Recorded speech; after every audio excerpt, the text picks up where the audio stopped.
Hello बच्चों, कैसे हो आप लोग। आज हम स्टार्ट करने जा रहे हैं क्वेश्चन नंबर 13, जिसमें हमें फाइंड करना है particular solution of differential equation. ये क्या होता है, हमने पिछली एक्सरसाइज में भी इसे किया था सॉल्व, है ना। करना क्या है, बस जो आंसर आएगा उसमें हम एक्स और वाई की वैल्यू पुट करके कांस्टेंट की वैल्यू फाइंड कर लेंगे। बस इतना ही करना है और उस कांस्टेंट को वापस से इक्वेशन में पुट कर देंगे। तो जल्दी से फाइंड करते हैं, सॉल्व करते हैं इसे। तो पहली चीज, क्या ये इसी फॉर्म में है? तो आंसर है हाँ, ये इक्वेशन इसी फॉर्म में है। D Y upon D x plus P into Y, ये रहा हमारा वाई। तो पी क्या होने वाला है, जो भी वाई के साथ है, मतलब 2 इंटू 10x, ये हमारा पी होने वाला है, इक्वल क्यू। क्यू क्या है, साइन एक्स। तो ऑन कंपेयरिंग बोथ साइड हमें क्या मिलने वाला है, P is equal to 2 10x comma Q is equal to sine X. ये बातें क्लियर है, इसमें हमें कुछ भी सोचना नहीं पड़ा। अब जल्दी से बताओ आई एफ की वैल्यू क्या आएगी, इंटीग्रेटिंग फैक्टर क्या आने वाला है हमारे पास।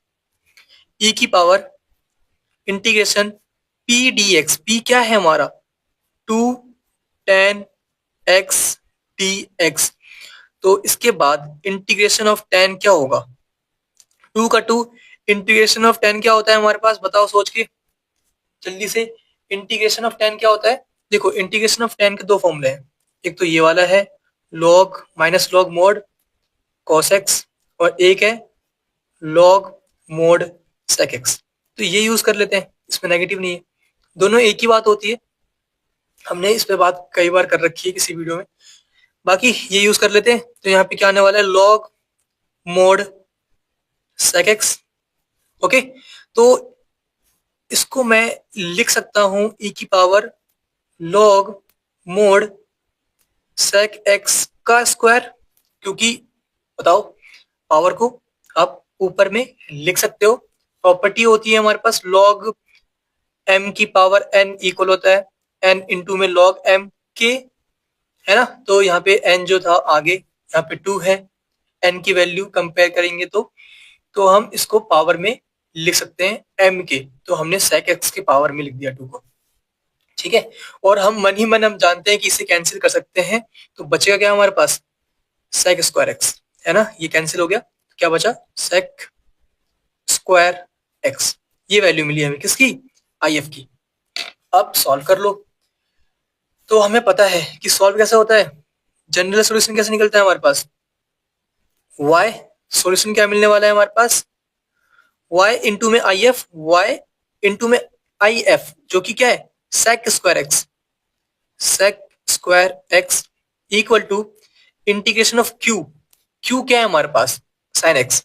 तो integration of sine X into में आई एफ, जो कि है सेक स्क्वायर एक्स, फिर डी एक्स, और प्लस एक सी करना होता है कांस्टेंट वैल्यू।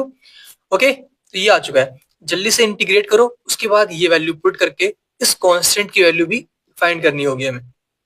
तो ये आ चुका है y इंटू में sec square x equal to, इसे कैसे सॉल्व करें, साइन एक्स, और सेक स्क्वायर एक्स को मैं लिख सकता हूं 1 में cos square x d x plus सी।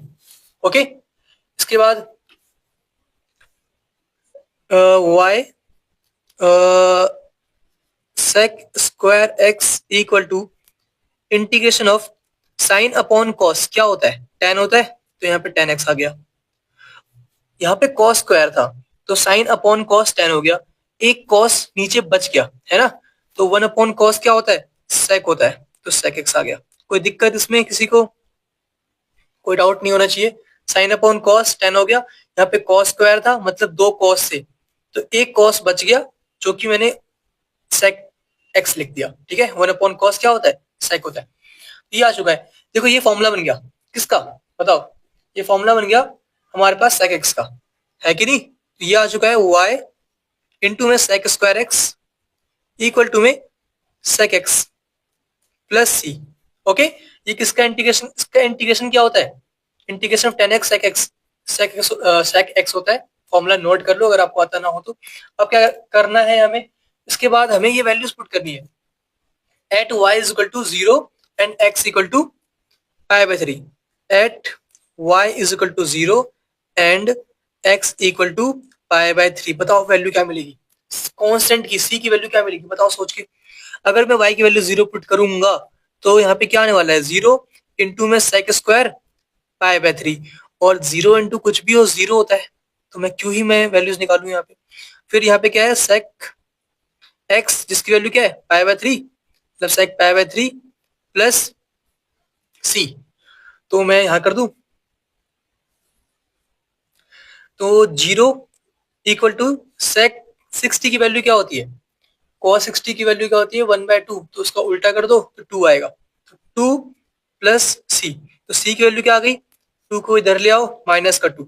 ओके, तो सी आ चुका है हमारे पास माइनस का 2, तो हमारा आंसर आ चुका है। तो क्या लिखोगे आप, particular solution of differential equation equal to में क्या आने वाला है, इसको पूरे को कहा गया, इस पूरे को लिख दो जो हमारा आंसर आया था y sec स्क्वायर x, ठीक है, equal to sec x plus constant की वैल्यू जो कि निकाल ली हमने माइनस का 2, यहाँ पे कांस्टेंट की वैल्यू निकाल के बस पुट करना था हमें अपने आंसर के अंदर।